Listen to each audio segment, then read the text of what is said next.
Hello, just me, Jeff Donnelly again, jpdonnelly8.com.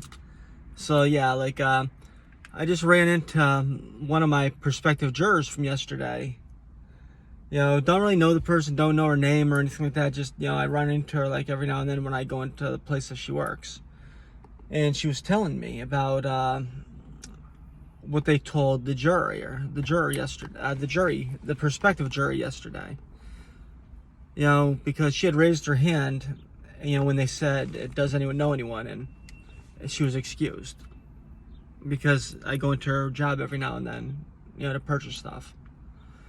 And she was telling me that, when she was in there, that they actually told the prospective jurors, not to be heroes and not to look into anything involving the case.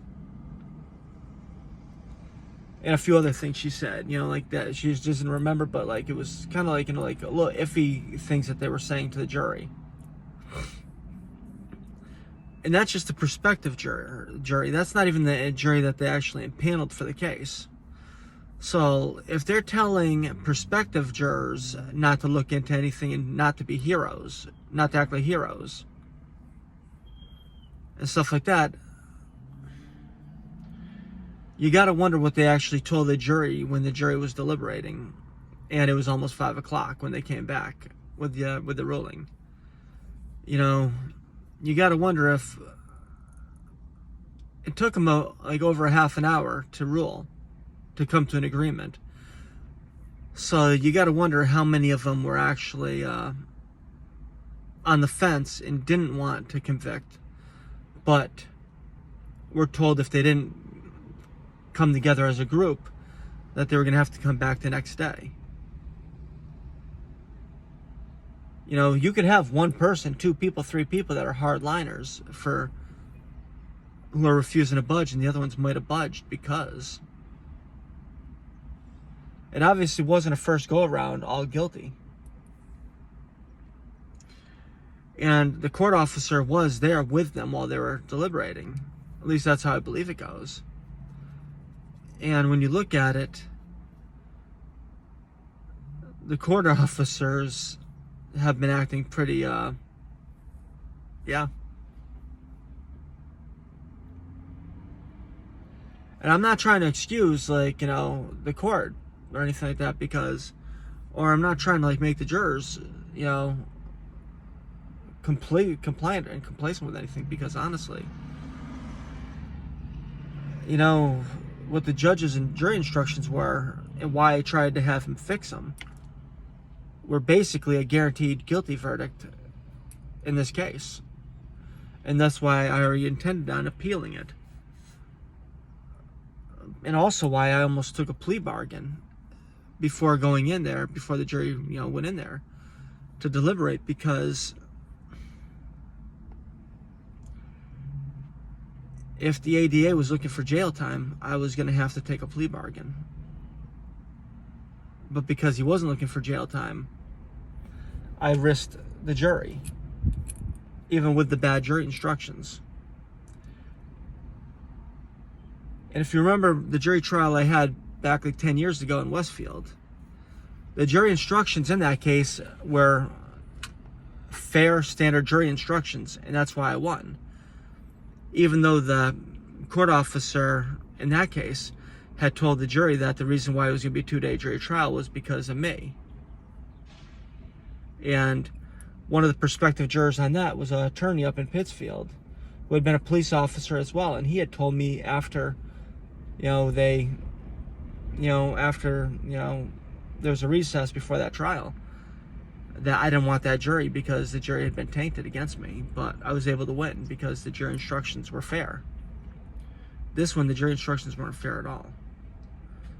And if you don't believe me, listen to one of the other videos where I actually read off the jury instructions that Judge McKenna gave, and watch the other video where I have a motion to reconsider, a motion for him to correct the errors in the jury instructions that he provided.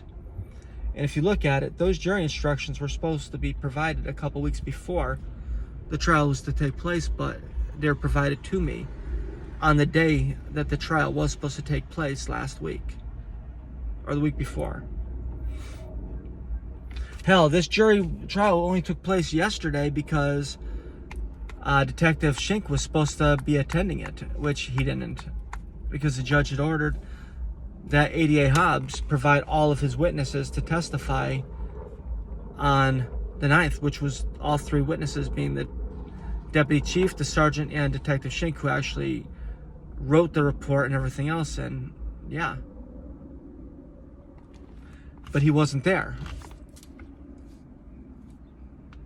I don't know, like, there's just so much fucking corruption here in Massachusetts, like, and I'm realizing just how bad it is, because when the judges are allowed to, you know, like, make their own jury instructions and tweak it in order where where it goes against the law, like what the law says in black and white. Even like one of the, you know,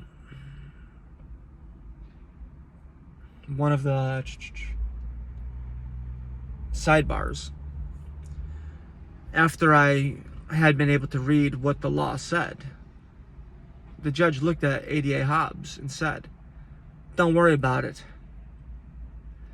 The jury will see the law that I want them to see." Yeah. How fucked up is that? You know, they'll know the law that I want them to know. They'll see the truth. Meaning that they weren't even going to think about what I actually read from the law itself. It's a pretty bad situation when the law itself is not being, you know, dictated to jurors, and that lies are. And remember, Judge McKenna was Richie Neal's congressional attorney. He was, you know, assistant city solicitor in Springfield, Massachusetts, meaning he was a Springfield, Massachusetts attorney. And he's a former assistant district attorney in the Hampden County District Attorney's Office. Springfield police were involved. ADAs were involved. And ever since I took out papers to run for Congress, Richie Neal's machine has been going after me fucking hardcore. Think about it. I went from working in a state agency in Massachusetts Department of Youth Services, DYS, and within 30 days of taking out papers to run for Congress, I lost my career.